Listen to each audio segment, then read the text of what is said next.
Sebuah desa kecil di pelosok Indonesia mendadak menjadi pusat perhatian nasional setelah puluhan warga Muslim memutuskan untuk mengikuti Yesus. Bukan karena paksaan, debat sengit, atau janji kesejahteraan, melainkan karena satu kejadian tak masuk akal yang mengguncang hati mereka. Bayangkan, cahaya dari langit, kasih yang tak membalas kebencian, dan penganiayaan yang justru menyalakan iman. Ketika gereja hendak dibakar, justru terjadi pertobatan massal.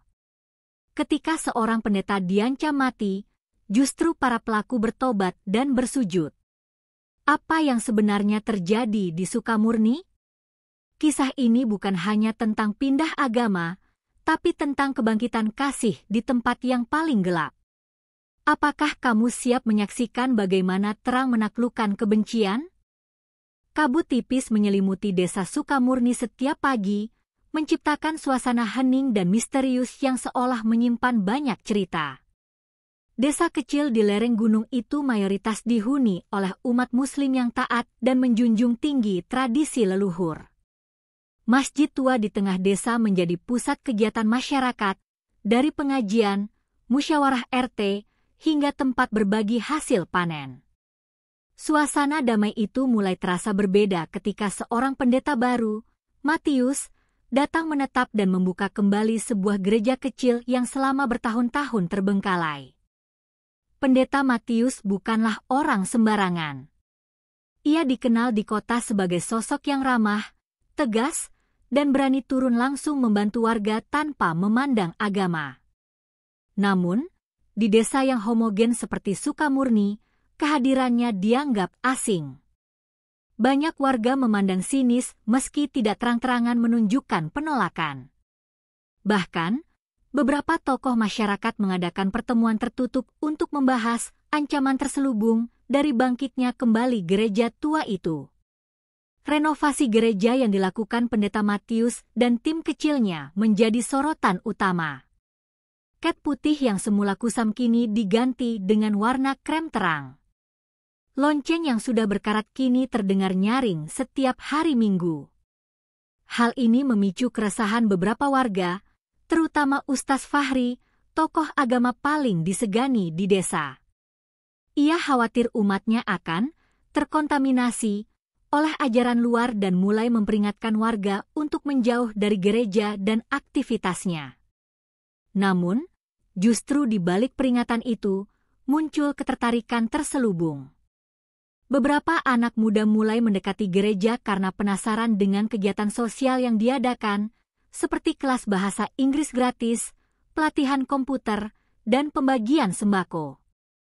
Pendeta Matius dengan tangan terbuka menerima siapapun yang datang, tanpa mengajak ataupun mengkhotbahi secara langsung. Ia lebih suka berbicara melalui tindakan. Ketulusan itu membuat satu keluarga Muslim, yaitu pasangan Pak Yasin dan Bu Siti, mulai diam-diam berkunjung ke gereja. Bukan untuk beribadah, tapi untuk mengantarkan makanan sebagai bentuk terima kasih atas bantuan obat untuk anak mereka yang sakit. Matius menerimanya dengan rendah hati, bahkan mendoakan keluarga mereka dalam diam. Sikap ini membuat keluarga itu ragu, apakah selama ini mereka terlalu cepat menghakimi? Desas-desus pun mulai tersebar. Ada yang mengatakan pendeta Matius adalah penginjil licik, ada pula yang menganggapnya hanya ingin membantu. Fitnah mulai merajalela bahwa gereja akan mendirikan sekolah Kristen untuk mengkristenkan anak-anak desa. Bahkan, beberapa orang mulai memprovokasi warga untuk menandatangani surat penolakan terhadap keberadaan gereja. Namun, semua itu tidak membuat pendeta Matius goyah. Suatu malam, plakat kayu gereja yang baru dipasang ditemukan hancur. Catnya dicoret dengan cat merah bertuliskan, "Keluar kau dari sini." Jemaat kecil yang baru mulai bertumbuh ketakutan dan meminta agar gereja dilindungi aparat. Tapi pendeta Matius berkata, "Biarkan Tuhan yang membela kita. Kita tetap mengasihi mereka." Kalimat itu mengendap di benak para jemaat, bahkan menimbulkan rasa malu dan kagum. Yang mengejutkan adalah, Keesokan harinya, Pendeta Matius berdiri di depan gereja saat warga berkumpul untuk pasar pagi dan dengan tenang berdoa keras sambil menyebut, "Ya Tuhan, berkati mereka yang telah melukai kami. Ampuni mereka. Buka mata mereka untuk melihat kasih MU." Doa itu menggema di antara suara sayur-mayur dan suara ayam pasar. Warga diam. Bahkan Ustaz Fahri yang mendengar dari kejauhan, terdiam sejenak sebelum kembali ke rumah. Ketegangan semakin terasa, tetapi juga ada sesuatu yang berbeda mulai tumbuh. Anak-anak kecil mulai menyapa Pendeta Matius dari kejauhan, beberapa bahkan diam-diam memanggilnya Om Pendet. Beberapa pemuda membicarakan sikapnya yang aneh tapi mengesankan.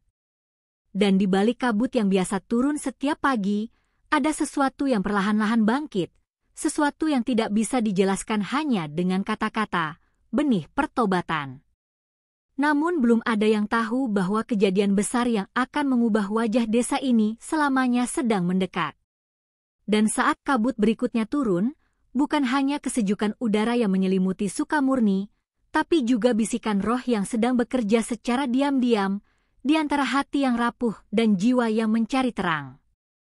Lapangan desa yang biasanya digunakan untuk sepak bola dan acara 17-an mendadak dipenuhi tenda warna-warni.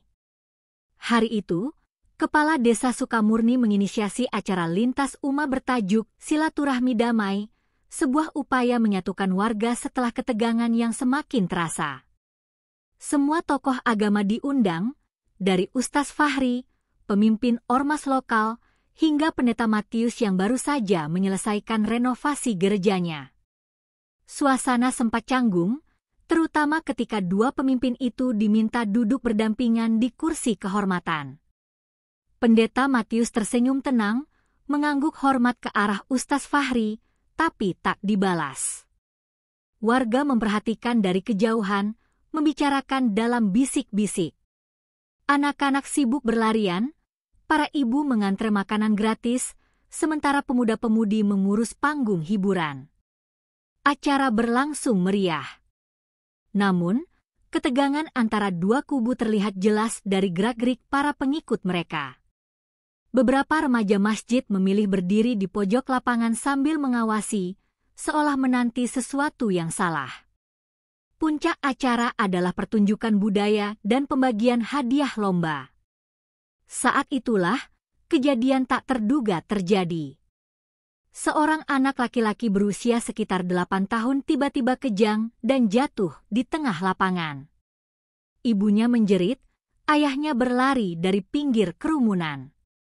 Anak itu menggigit lidah, tubuhnya gemetar hebat, dan matanya memutih. Warga panik. Tak ada tenaga medis di dekat lokasi, dan sebagian besar hanya berdiri mematung, takut mendekat. Pendeta Matius yang sedang berbicara dengan kepala desa, segera menghampiri tanpa ragu. Ia menyuruh orang-orang memberi ruang, lalu berlutut di samping anak itu.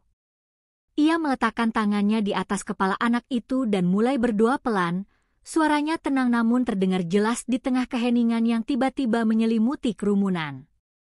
Dalam nama Yesus Kristus, anak ini sembuh. Tenangkan tubuhnya, ya Tuhan. Beberapa orang mulai merekam dengan ponsel, tak percaya dengan apa yang mereka lihat. Setelah beberapa menit yang terasa sangat panjang, kejang anak itu berhenti. Ia menarik napas panjang, lalu memanggil ibunya pelan. Ibunya menangis, memeluk anak itu erat. Warga terperangah. Suara riuh rendah mulai terdengar, ada yang mengucap Subhanallah, ada pula yang berkata, itu mujizat. Ustaz Fahri tampak pucat, lalu berdiri dan berkata lantang bahwa kejadian itu hanyalah kebetulan dan jangan sampai warga tertipu oleh trik spiritual. Namun, kata-katanya kalah dengan rasa heran dan haru yang menyebar di antara warga. Video kejadian itu menyebar cepat malam itu juga, terutama di grup WhatsApp desa dan media sosial lokal. Komentar bermunculan, itu benar-benar terjadi di depan mata saya. Saya lihat sendiri, anak itu hampir mati. pendeta itu, ada sesuatu pada dia. Bahkan, beberapa tokoh masyarakat yang semula netral mulai mempertanyakan apakah yang mereka saksikan hanyalah kebetulan. Di rumahnya, Pendeta Matius duduk di depan salib kecil sambil tersenyum tipis. Ia tahu bahwa yang terjadi bukan tentang dirinya.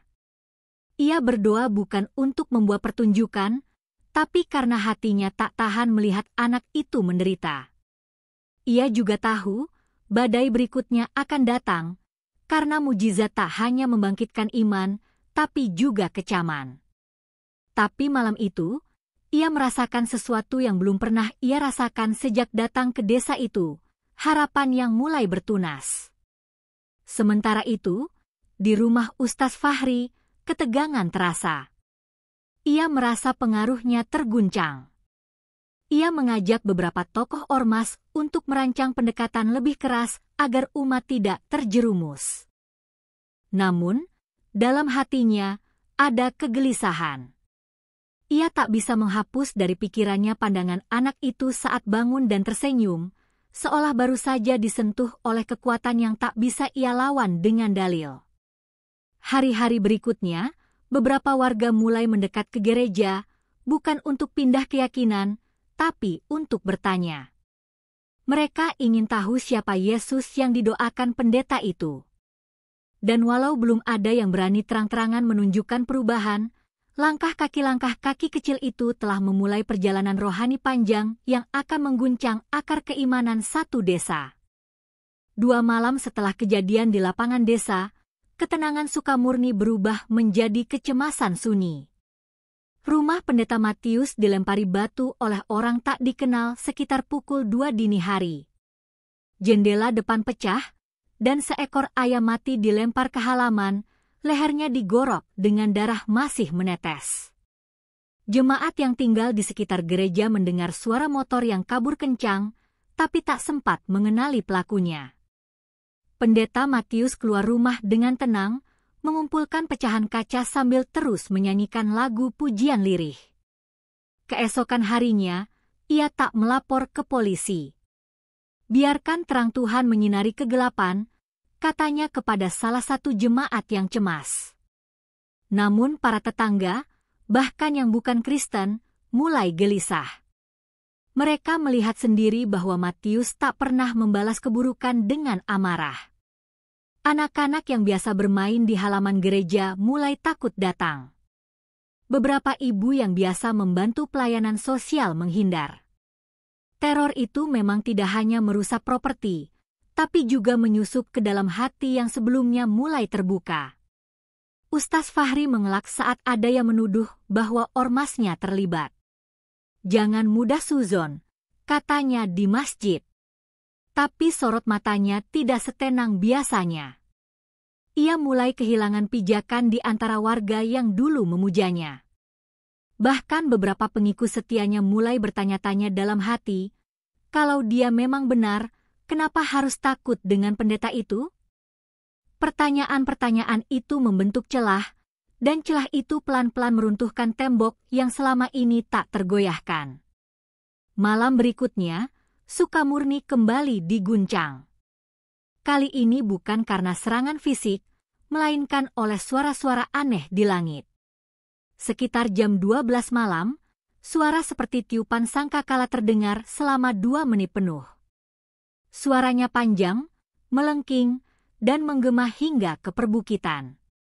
Banyak warga keluar rumah, mengira akan terjadi gempa atau bencana. Namun langit malam tetap tenang. Bulan penuh menggantung rendah, dan bintang-bintang seolah mematung. Tidak ada gempa. Tidak ada badai. Hanya suara yang tak bisa dijelaskan. Salah seorang warga sempat merekam suaranya, lalu mengunggahnya ke media sosial. Dalam waktu singkat, video itu viral.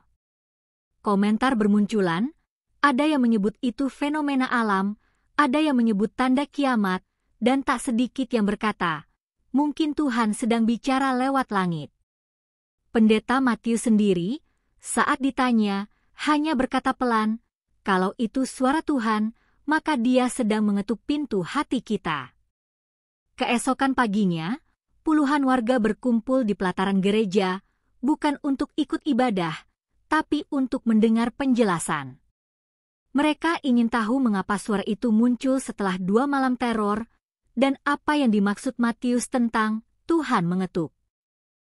Dengan tenang, pendeta itu membuka Alkitab, membacakan dari Yohanes pukul 10:27, "Domba-dombaku mendengarkan suaraku," lalu ia menambahkan, "Mungkin kalian mendengarnya. Mungkin kalian bukan domba yang jauh dari Tuhan, hanya tersesat sebentar." Tangis pelan terdengar dari salah satu ibu yang anaknya sembuh saat kejadian di lapangan. Ia maju dan berkata, "Saya tidak tahu kenapa anak saya bisa sembuh. Tapi saya tahu siapa yang mendoakannya. Saya ingin belajar tentang Tuhan Yesus itu." Suasana mendadak hening. Beberapa warga menarik napas keras. Ustaz Fahri, yang hadir di balik kerumunan, menunduk, matanya berkaca-kaca, tapi wajahnya tetap tegas. Malam itu, bintang jatuh terlihat 3 kali dari arah barat ke timur. Seorang pemuda masjid yang biasanya menjaga pengeras suara tiba-tiba merasa seperti disentuh sesuatu di dadanya. Ia bermimpi tentang seseorang berjubah putih yang memanggil namanya. Ia tidak tahu itu siapa. Tapi keesokan harinya, dia datang diam-diam ke gereja dan bertanya kepada pendeta Matius, "Kalau saya bukan orang Kristen, tapi saya mimpi tentang cahaya dan damai, itu apa artinya?" Pendeta Matius tak menjawab langsung. Ia hanya berkata, "Tuhan bicara pada siapa saja yang mau mendengar. Bahkan lewat langit, bahkan lewat mimpi." Pemuda itu hanya mengangguk. Tapi sejak hari itu, dia mulai datang tiap malam ke gereja, bukan untuk berdoa, tapi duduk diam, memandangi salib di dinding dan bertanya dalam hati, "Apakah saya sedang dipanggil?" Hari-hari berikutnya, semakin banyak hal aneh terjadi. Kambing yang hilang ditemukan di dekat gereja dalam keadaan utuh padahal sudah dicari berhari-hari. Anak-anak yang dulunya sering sakit, mulai sembuh setelah dibawa main ke halaman gereja. Dan yang paling mengejutkan, seekor burung merpati putih hinggap di atas salib gereja selama 3 hari berturut-turut, tak pergi meski hujan turun. Warga mulai bertanya, apakah Tuhan sedang bicara lewat tanda-tanda ini?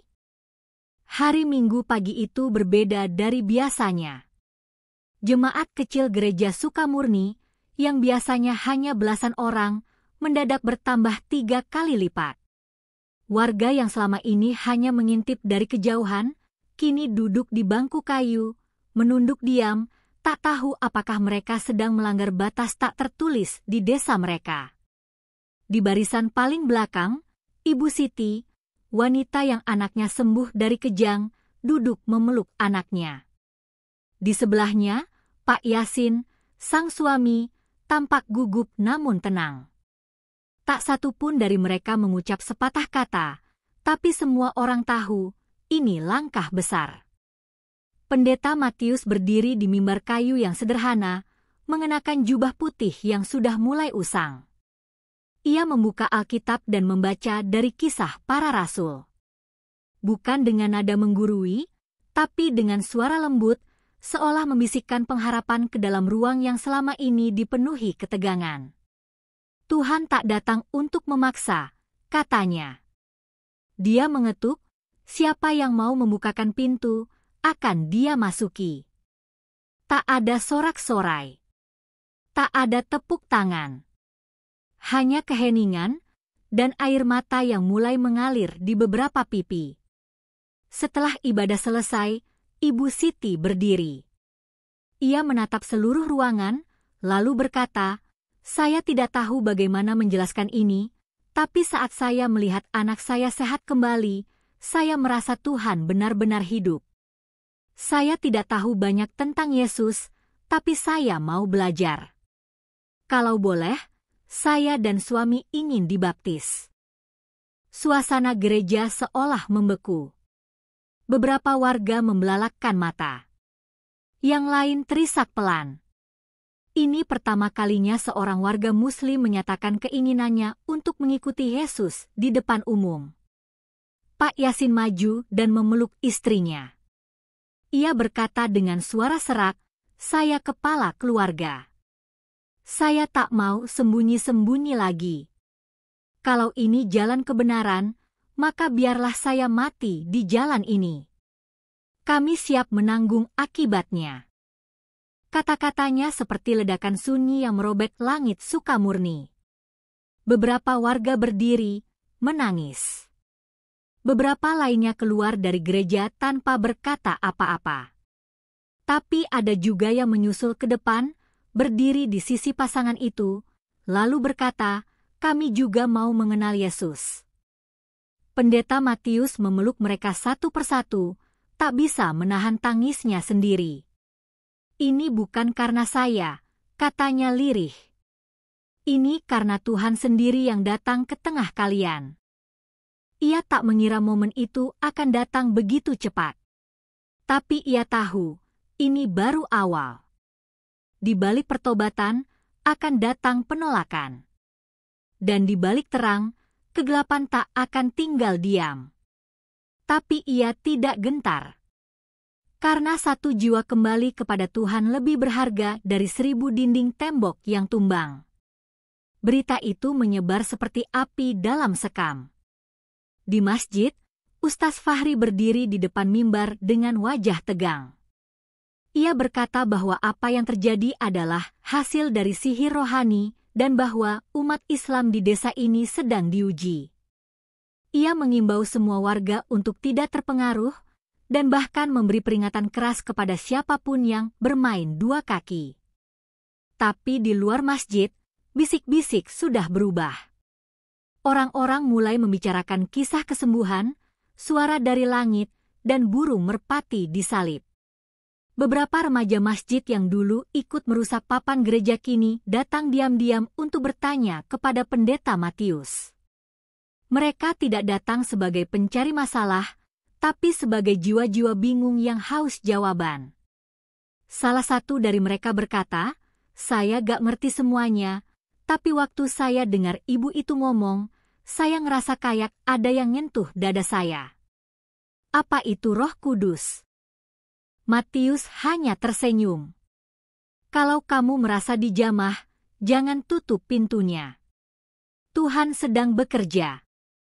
Malam itu, baptisan dilakukan secara sederhana di kolam kecil di belakang gereja. Beberapa warga berjaga karena khawatir akan gangguan, tapi malam itu justru sangat tenang. Bulan bersinar terang, dan suara jangkrik seperti bernyanyi bersama. Saat Ibu Siti masuk ke dalam air dan mengucapkan, "Saya percaya Yesus Kristus adalah Tuhan dan Juru Selamat saya," semua orang menangis. Bahkan beberapa pemuda Muslim yang mengintip dari balik pohon tak kuasa menahan haru. Setelah upacara selesai, sebuah kejadian mengejutkan terjadi. Seekor burung merpati putih, yang sama seperti yang dilihat warga sebelumnya, terbang rendah dan hinggap sebentar di bahu Pak Yasin, lalu terbang ke arah salib dan menghilang di gelapnya malam. Warga terdiam. Tidak ada suara. Tidak ada penjelasan. Hanya hati yang tahu bahwa langit sendiri sedang bersaksi atas pertobatan pertama di tanah yang selama ini tertutup bagi Injil. Keesokan harinya, suasana desa Sukamurni berubah drastis. Spanduk besar bertuliskan, "Tolak pemurtadan di desa kami," terbentang di gerbang masuk.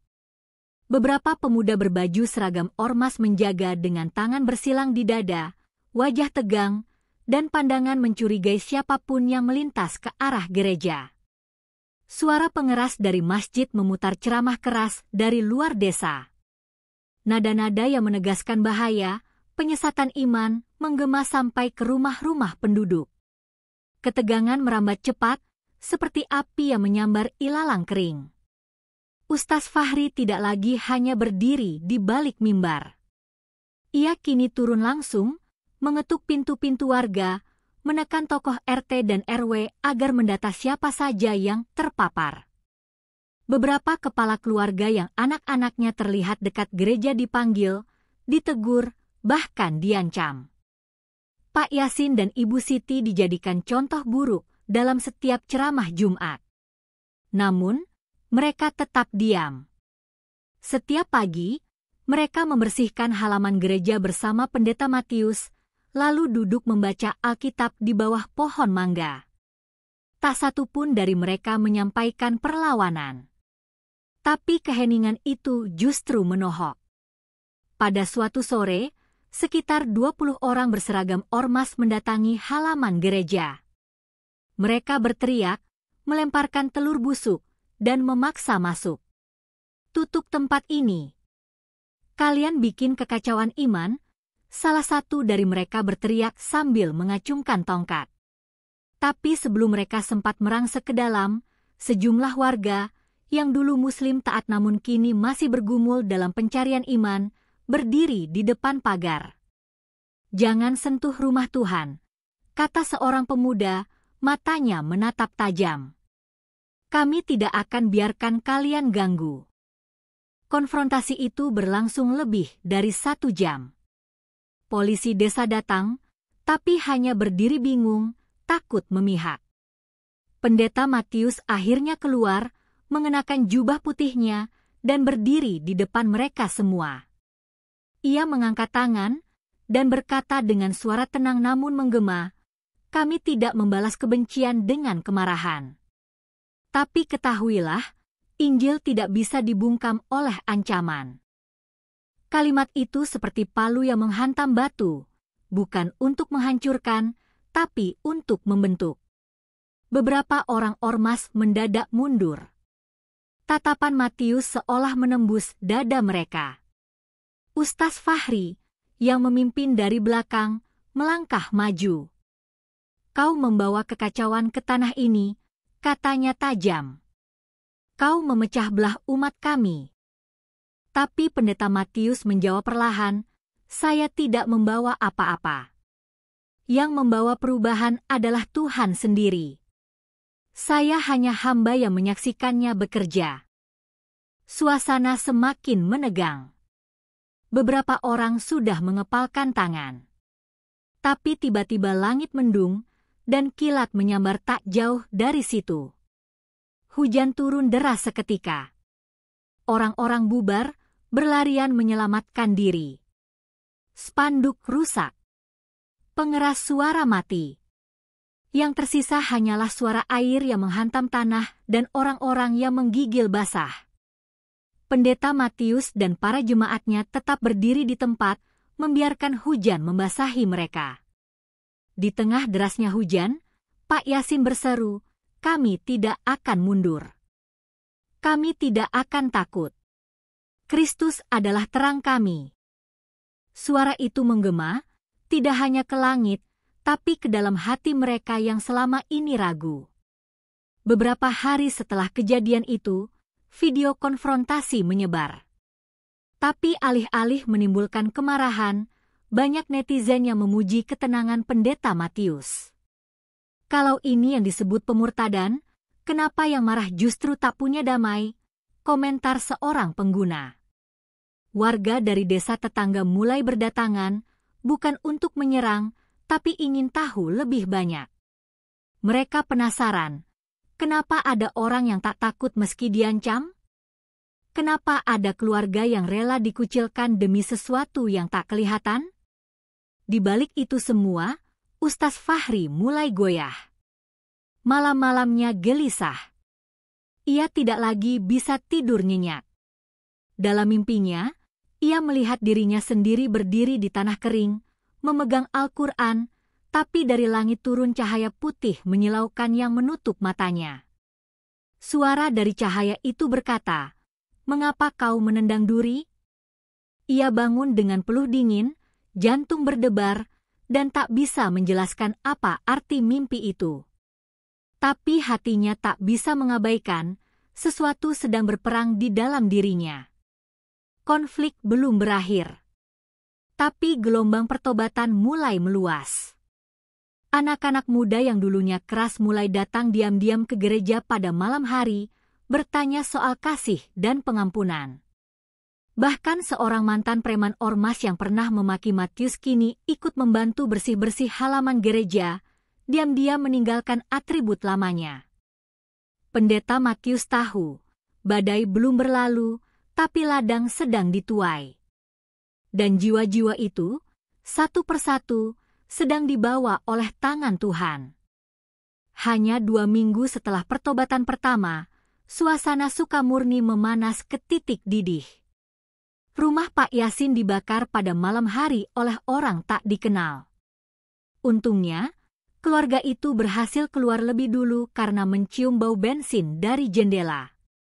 Api menjilat kayu dan atap, melahap semua barang yang mereka miliki. Ibu Siti menggenggam Alkitabnya erat sambil menangis melihat rumahnya jadi abu. Pendeta Matius datang memeluk mereka tanpa banyak kata. Ia hanya berkata, "Kalian sedang berjalan bersama salib." Berita itu membuat warga terpecah. Ada yang diam saja, takut. Ada yang mulai terang-terangan menyalahkan. Tapi ada juga yang bersimpati. Keluarga Kristen baru itu kini tinggal di gereja. Setiap malam mereka tidur di lantai belakang ruang doa, beralaskan tikar. Pendeta Matius mulai menerima ancaman langsung. Coretan di tembok gereja bertuliskan, "Pendeta murtad harus mati." Tapi alih-alih takut, ia justru menulis di bawahnya, "Ampunilah mereka, sebab mereka tidak tahu apa yang mereka perbuat." Penganiayaan tidak berhenti di sana. Seorang remaja yang baru saja dibaptis dipukuli oleh 3 temannya di sekolah.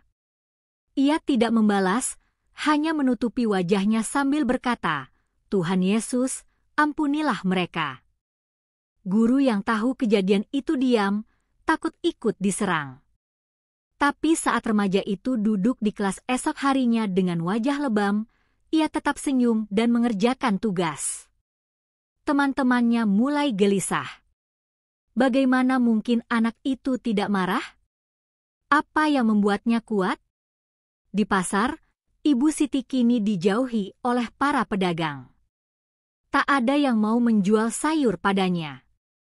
Tapi suatu hari, seorang wanita tua diam-diam menyodorkan seikat bayam sambil berbisik, "Saya tidak berani ikut seperti ibu, tapi saya percaya Yesus itu baik." Ibu Siti menggenggam tangan wanita itu dan tersenyum.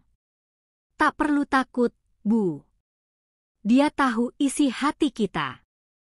Mereka berdua menangis pelan, saling berpegangan, lalu berpisah sebelum orang-orang melihat. Kasih, di tengah tekanan, mulai menyebar dalam diam. Di gereja, setiap malam menjadi ajang kesaksian. Jemaat duduk bersila, berbagi cerita tentang bagaimana mereka disakiti dan bagaimana mereka tidak membalas. Seorang pemuda bercerita tentang sepupunya yang mencaci makinya di depan umum. "Saya ingin melawan," katanya, "tapi di dalam hati saya ada suara yang bilang, 'Tenang, kasih akan menang.'" Saat ia berkata demikian, semua orang terdiam, lalu bernyanyi lirih lagu "Kasih yang Sempurna." Suara mereka pelan, tapi penuh getaran iman. Suatu malam, datang seorang wartawan dari Jakarta yang mendengar kehebohan desa ini. Ia merekam ibadah malam dan mewawancarai Pendeta Matius. "Apa yang membuat Anda bertahan?" tanyanya. Matius menjawab, "Karena saya tidak sendiri. Kristus sudah lebih dulu disalib, dan Dia tak pernah tinggalkan saya." Video itu viral. Banyak yang terharu. Tapi di sisi lain, tekanan dari luar semakin keras. Beberapa tokoh agama dari daerah tetangga datang untuk mengecam. Tapi warga mulai sulit dibujuk, karena kesaksian tidak bisa dibungkam logika. Ustaz Fahri mulai kehilangan kendali. Para pengikutnya satu persatu menjauh. Beberapa bahkan bergabung dalam diskusi antariman yang difasilitasi di balai desa. Tapi batin Fahri penuh badai. Ia masih memegang kitabnya, tapi pikirannya dihantui mimpi-mimpi tentang salib dan cahaya. Dalam salah satu mimpinya, ia melihat dirinya di padang tandus, lalu datang seorang berjubah putih dan berkata, "Mengapa kamu melawannya membawa damai?" Ia bangun dengan air mata, tapi masih belum mau menyerah. Puncaknya, saat seorang anggota ormas yang paling keras, si Junaidi, tiba-tiba datang ke gereja malam-malam. Tubuhnya gemetar. Ia berlutut di depan salib dan berkata, "Saya lelah membenci. Saya ingin damai." Ternyata selama ini Junaidi memata-matai gereja, tapi hatinya tak tahan melihat ketabahan orang-orang itu. Ia menyaksikan sendiri rumah dibakar, anak dipukul, tapi tak satu pun balas dendam. Kalau ini bukan Tuhan, saya tak tahu lagi apa yang benar. Tangisnya pecah. Ia memeluk Matius dan berkata, "Saya mau Yesus." Kesaksian demi kesaksian meledak seperti kembang api malam hari. Penganiayaan yang dimaksudkan untuk menghancurkan justru melahirkan kekuatan yang tak bisa dibendung. Bukan dari kekuatan manusia, tapi dari kasih yang mengalahkan kebencian. Sukamurni tak lagi sama. Ini bukan tentang satu agama melawan agama lain. Ini tentang terang melawan gelap, dan bagaimana kasih sejati tidak membalas luka dengan kebencian, tapi dengan pengampunan yang menyentuh langit. Fajar menyingsing di atas desa Sukamurni dengan warna yang berbeda. Udara terasa lebih segar, langit lebih jernih. Tak ada lagi suara makian, tak ada ancaman dari pengeras suara, dan tidak ada lagi pagar yang dijaga oleh ormas. Di halaman gereja, puluhan warga duduk bersila. Sebagian besar adalah mereka yang dulu mencaci, kini datang dengan hati terbuka. Bahkan seorang pria yang dulu pernah menendang pintu gereja kini ikut membawa termos kopi, menyambut jemaat pagi dengan senyuman kikuk namun tulus. Ibadah minggu pagi itu adalah yang terbesar dalam sejarah desa. Lebih dari 100 orang hadir, sebagian berdiri karena bangku tak cukup. Pendeta Matius, yang biasanya tenang, hari itu tak kuasa menahan air mata saat melihat wajah-wajah baru memenuhi ruangan. Di barisan depan duduk Junaidi, mantan anggota ormas, bersama keluarganya yang kini juga ikut belajar Alkitab. Di sisi kanan, Ibu Siti dan Pak Yasin duduk berdampingan dengan dua pasangan lain yang baru saja dibaptis seminggu lalu. Kebangunan rohani itu tidak datang dengan dentuman musik atau mujizat spektakuler. Ia datang pelan, melalui luka dan kesabaran, melalui kasih yang tidak pernah menyerah. Warga yang dulu menutup telinga kini membuka hati. Mereka yang dulu menolak Yesus, kini mencintainya bukan karena dipaksa, tapi karena diselamatkan dari kebencian mereka sendiri. "Saya tidak berpindah agama," kata seorang warga, "saya berpindah dari gelap ke terang." Pemerintah daerah akhirnya turun tangan, tapi bukan untuk membubarkan, melainkan untuk menyelidiki mengapa kerusuhan terjadi. Namun saat melihat perubahan damai di desa itu, mereka hanya bisa terdiam. Kepala camat yang datang bersama rombongan polisi berkata pelan, "Kami datang karena laporan konflik. Tapi yang kami lihat adalah desa yang berubah karena kasih." Ia bahkan meminta untuk difoto bersama Pendeta Matius dan para warga di depan gereja yang kini tampak bersih dan penuh bunga. Yang paling mengejutkan, beberapa tokoh agama yang dulu mengecam kini datang meminta maaf. Mereka mengakui bahwa apa yang mereka sangka sebagai pembelotan iman ternyata adalah pekerjaan Tuhan yang tidak bisa disangkal. Seorang ustaz dari desa sebelah berkata, "Saya tak tahu harus berkata apa. Tapi saya tak bisa membantah bahwa ada kedamaian di sini, dan kedamaian itu dari Tuhan, siapapun dia." Kata-katanya menjadi awal dari dialog baru yang sebelumnya tak pernah mungkin terjadi. Ustaz Fahri? Ia datang diam-diam ke gereja suatu malam, tidak membawa massa, tidak dengan kemarahan. Ia hanya membawa dirinya sendiri. Ia duduk di bangku belakang, menyaksikan ibadah malam tanpa berkata-kata. Setelah itu, ia menghampiri pendeta Matius dan berkata, "Saya belum siap mengikuti Yesus, tapi saya tidak bisa lagi memusuhinya." Matius menjawab, "Tuhan tidak butuh kesiapan. Dia hanya minta kejujuran. Dan malam ini, kamu sudah jujur." Mereka saling berjabat tangan. Tak ada sorak-sorai, hanya langit yang tahu maknanya. Sekolah-sekolah di desa mulai mengajarkan toleransi yang lebih luas. Anak-anak dari keluarga Kristen dan Muslim duduk bersama, berbagi bekal, bermain tanpa takut ditanyai kepercayaan orang tua mereka. Pemerintah desa membentuk forum kerukunan yang pertama di daerah itu. Dan gereja Sukamurni, yang dulu ingin diratakan, kini menjadi simbol damai, tempat orang dari berbagai latar belakang datang untuk merenung, berdoa, atau sekadar duduk tenang. Kebangunan ini bukan hanya soal jumlah orang yang pindah agama, tapi tentang perubahan hati. Banyak warga yang tidak secara formal dibaptis, namun mengakui bahwa mereka belajar mengasihi karena melihat Kristus hidup dalam para pengikutnya.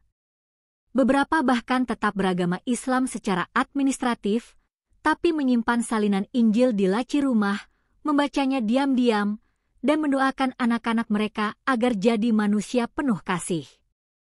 Pendeta Matius tidak menjadi terkenal. Ia tidak menerima undangan TV atau naik panggung besar. Ia tetap tinggal di desa, berkebun, melayani, dan memimpin ibadah dengan jubah putihnya yang kini penuh tambalan. Tapi ia tahu, Injil telah menang bukan dengan kekuatan, tapi dengan kelembutan. Tuhan telah datang ke Sukamurni bukan dengan gemuruh langit, tapi dengan buru merpati dan tangan-tangan yang tidak membalas kebencian dengan api. Dan begitu matahari terbenam di hari Minggu itu, bel gereja berdentang pelan. Anak-anak berlarian di halaman. Orang tua duduk sambil menyeruput kopi. Di langit, seekor burung merpati melintas, sekali lagi. Tak ada yang bertepuk tangan. Tak ada yang menyoraki. Tapi semua tahu, damai sejati telah datang. Dan Sukamurni, desa yang dulu hanya dikenal karena kecurigaan antariman, kini menjadi saksi bahwa terang bisa menang, bahkan di tempat yang paling gelap sekalipun. Dalam kisah, puluhan umat Islam mendadak masuk Kristen setelah kejadian ini. Bab 1 membuka dengan munculnya sebuah peristiwa tak terduga di desa Sukamurni. Penampakan terang dari langit saat ibadah kecil berlangsung di gereja tua, membuat sejumlah warga Muslim yang menyaksikannya gelisah dan penasaran. Bab 2 memperlihatkan bagaimana rasa ingin tahu berubah menjadi dialog dan pencarian iman yang mendalam di antara beberapa warga, terutama setelah mereka melihat kasih dan ketabahan pendeta Matius. Bab 3 menyuguhkan awal dari pertobatan, satu persatu warga Muslim mulai menerima Yesus secara diam-diam, mengundang kecaman keras dari tokoh agama lokal. Bab 4 menampilkan ketegangan meningkat, dengan tekanan sosial dan ancaman kekerasan mulai menghantui mereka yang berpindah keyakinan. Bab 5 membawa pembaca pada konflik terbuka antara ormas, warga, dan gereja yang justru membuktikan bahwa kasih dan kesabaran lebih kuat dari intimidasi. Bab 6 menggambarkan bagaimana penganiayaan yang diharapkan memadamkan gerakan justru menjadi lahan kesaksian iman yang menyentuh banyak hati, termasuk para penentang. Hingga akhirnya di bab 7, terjadi kebangunan rohani besar-besaran, desa yang dulu penuh kebencian berubah menjadi tempat damai, di mana terang Kristus bersinar, bukan lewat kuasa, tapi lewat kasih yang bertahan di tengah badai.